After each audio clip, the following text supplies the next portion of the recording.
Hey everyone, this is Chris from Drift Outfitters, and today we're going to be demonstrating how to form a loop-to-loop connection. This is a great method to attach a leader to a fly line, a sink tip to a fly line to backing. Lots of good uses. In this context, we're going to be talking about attaching a leader to your fly line, which is probably what you're going to be doing most often. In this case, the green line I have here is going to be your fly line, and the orange is going to be your leader.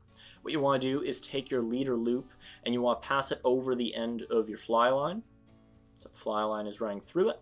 And then you'll take the end of your leader and you'll feed it back through your line loop here. So back through this green loop here. When you pull them down, they should seat over top of each other in sort of a figure-8 pattern. If you've done that, it's sat correctly. And really, that's all there is. That's your loop-to-loop connection.